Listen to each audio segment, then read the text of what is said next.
नमस्कार। परत दर परत व्यू चैनल में आपका स्वागत है। आज तारीख है 5 मार्च, दिन मंगलवार।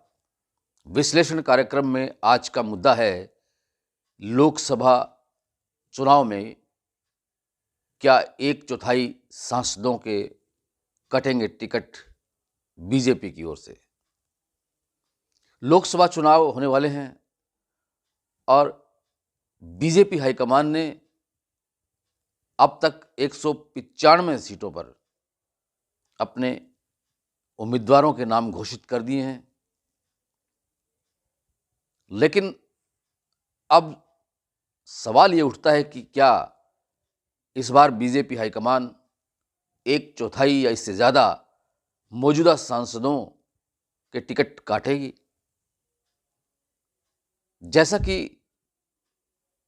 दिल्ली की 7 लोकसभा सीटों में से 5 लोकसभा सीटों पर बीजेपी ने अपने उम्मीदवार घोषित किए हैं और उनमें से 4 जो मौजूदा सांसद थे उनके टिकट काट दिए गए। यहाँ तक कि जो मीनाक्षी लेखी जो केंद्रीय राज्य मंत्री थी उनका भी टिकट काट दिया गया। सिर्फ और सिर्फ एक मनोज तिवारी जो सांसद हैं उनका टिकट रखा गया है।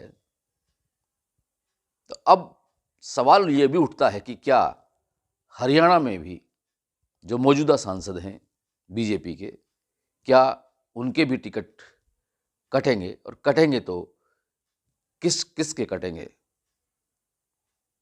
आपको बता दें कि जो 2019 में लोकसभा के चुनाव हुए थे तो उस वक्त हरियाणा की सभी 10 लोकसभा सीटों पर बीजेपी के उम्मीदवारों ने ही जीत दर्ज कराई थी। लेकिन आपको ये भी बता दें कि उन उम्मीदवारों में बात करें अगर सोनीपत के मौजूदा सांसद रमेश कौशिक की, तो वो भी कांग्रेस से ही लाए गए थे, और धर्मवीर सिंह जो कि भिवानी के सांसद हैं मौजूदा, वो भी कांग्रेस से ही माइग्रेट होकर बीजेपी में आए थे। इसी तरह से रोहतक के सांसद जो अरविंद शर्मा हैं वो भी कांग्रेस से माइग्रेट कर बीजेपी में आए थे।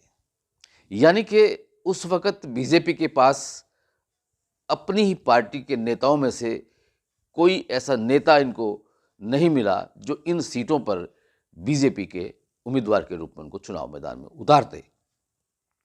लेकिन खैर ये बीजेपी हाईकमान की एक नीतिगत सोच थी। उनका एक ही मकसद था कि चुनाव जीतना है, हरियाणा की सभी 10 लोकसभा सीटों पर जीत हासिल करनी है, और वो उन्होंने करके भी दिखा दी, चाहे वो उसके लिए किसी भी तरह की सियासत उन्हें करनी पड़ी।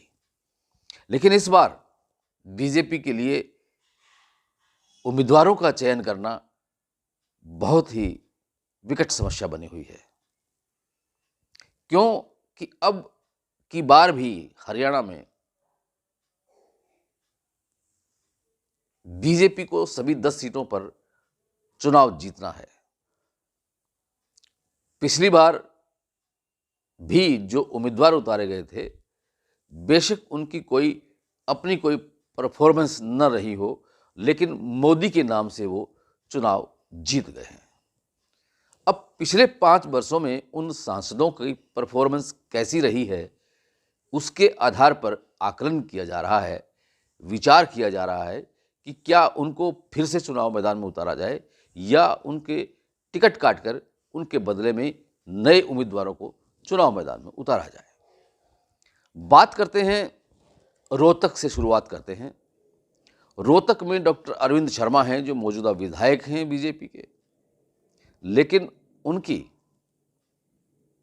और मुख्यमंत्री मनोहर लाल खट्टर के बीच वैचारिक मतभेद अक्सर रहे हैं, जिनकी वजह से ऐसा लगता है कि इस बार डॉक्टर अरविंद शर्मा का टिकट बीजेपी काट सकती है।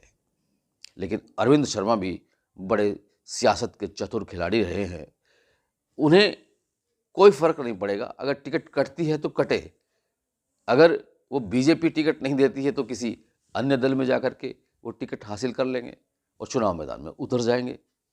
लेकिन खैर देखते हैं कि अभी संशय बना हुआ है कि अरविंद शर्मा को बीजेपी चुनाव मैदान में उतारती है या नहीं उतारती है। अगली बात करते हैं हिसार लोकसभा सीट की। हिसार लोकसभा सीट में मौजूदा जो सांसद हैं वो बीजेपी के बृजेंद्र सिंह हैं, जो कि पूर्व केंद्रीय मंत्री और बीजेपी के नेता फिलहाल हैं, जो बीरेंद्र सिंह उनके बेटे हैं।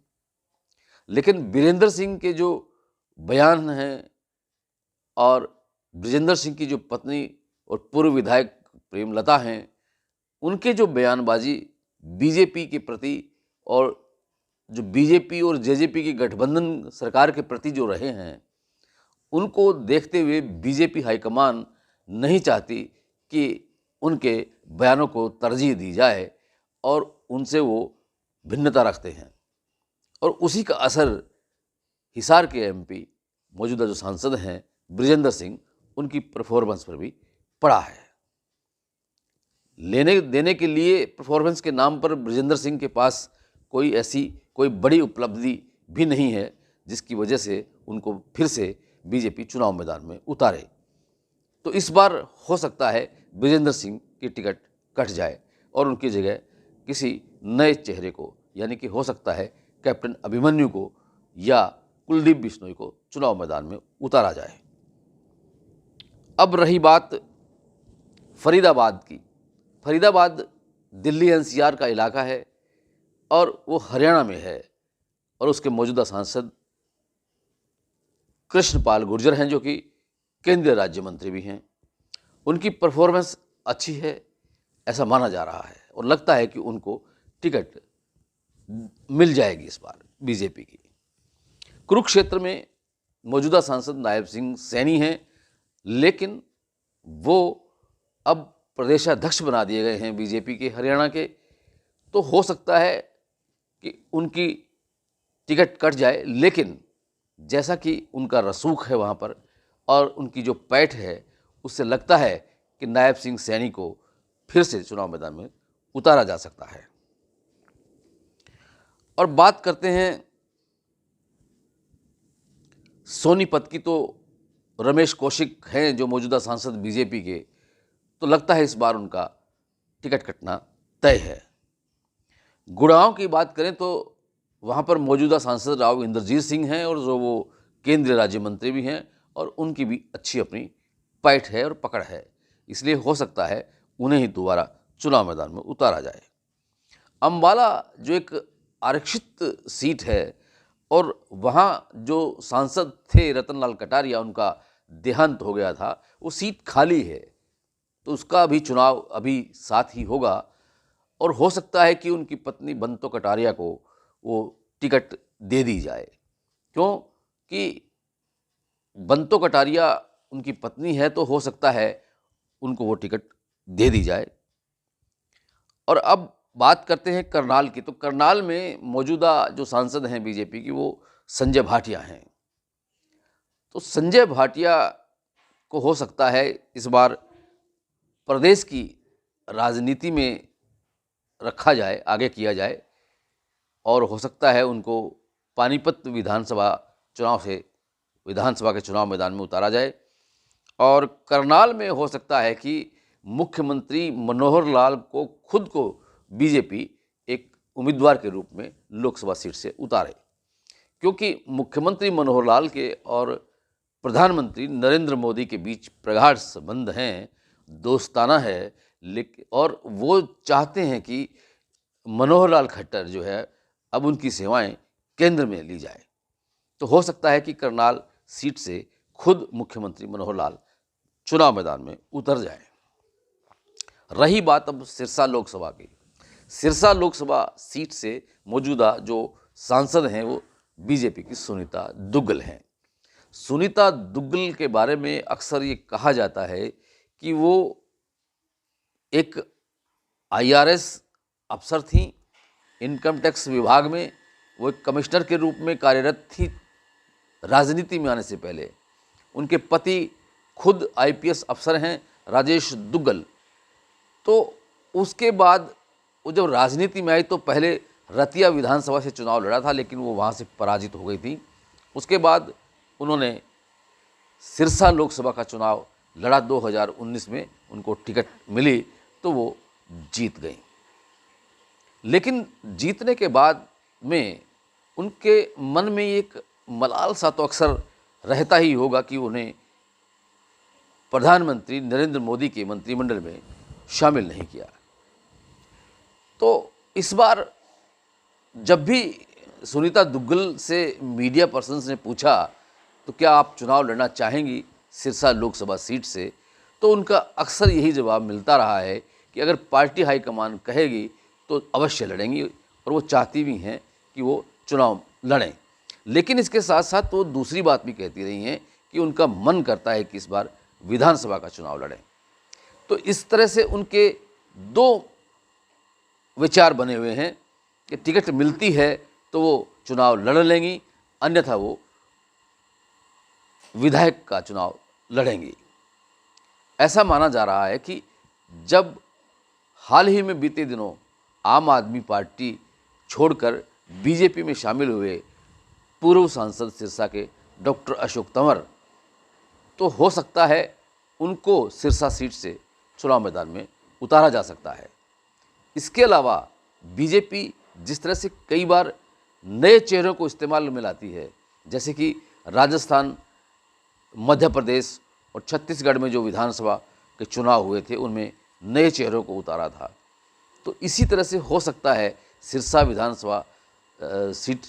लोकसभा सीट से किसी नए चेहरे के रूप में चुनाव मैदान में उतार सके। जैसे कि पिछले दिनों रिटायर्ड आईपीएस जो एडीजीपी के पद पर रिटायर हुए थे वी कामराज, वो भी सिरसा लोकसभा क्षेत्र के दौरे पे रहे हैं और उन्हें उम्मीद रही है कि हो सकता है कि बीजेपी हाईकमान उनको टिकट दे देगी सिरसा लोकसभा सीट से। इसी तरह से retired IPS DGP retired BS Sandhu भी हैं, जो वो भी चाहते हैं कि उन्हें अंबाला या सिरसा से चुनाव मैदान में उतारा जाए बीजेपी की टिकट पर।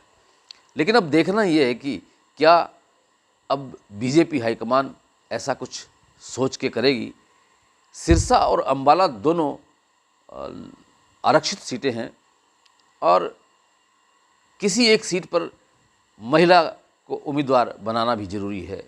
अगर बंतो कटारिया को अंबाला से टिकट मिलती है तो फिर सिरसा लोकसभा सीट से सुनीता दुग्गल का टिकट कट सकता है और डॉक्टर अशोक तंवर को टिकट मिल सकता है बीजेपी का।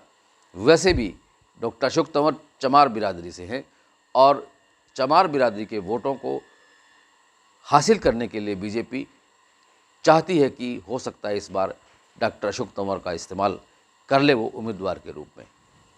लेकिन अब देखना ये है कि क्या बीजेपी नए चेहरों को उतारती है, मौजूदा सांसदों की किन किन की टिकट काटती है या उन्हीं सांसदों पर किस्मत आजमाती है। रही बात बीजेपी और जेजेपी की गठबंधन की, तो अभी तक जेजेपी एनडीए का एक घटक है, गठबंधन अभी तक बरकरार है हरियाणा में। हालांकि राजस्थान में भी घटक थी, वो जब चुनाव हुए थे तो वहाँ भी जेजेपी ने अपने उम्मीदवारों को चुनाव लड़वाया था, लेकिन उन सभी उम्मीदवारों की जमानतें जब्त हो गई थी। हरियाणा में जेजेपी लोकसभा चुनाव में एक सीट चाहती है, एक या दो सीट चाहती है कि उसे हिसार या भिवानी की सीट दे दी जाए। लेकिन बीजेपी हाईकमान चाहता है कि वो अगर जेजेपी बहुत ज़्यादा अगर करती है सीट लेने के लिए तो उन्हें एक सीट दी जा सकती है, लेकिन शर्त ये हो सकती है कि उन्हें बीजेपी के चुनाव निशान यानी कि कमल के फूल पर ही टिकट चुनाव लेकर चुनाव मैदान में उतरना पड़ेगा। क्या इसके लिए जेजेपी हाईकमान राजी हो पाएगा? क्या इसके लिए जेजेपी के सुप्रीमो डॉक्टर अजय चौटाला सहमत होंगे? क्या जेजेपी के नेता और डिप्टी सीएम हरियाणा दुष्यंत चौटाला इसके लिए सहमत होंगे? यह एक विचारने वाली बात है।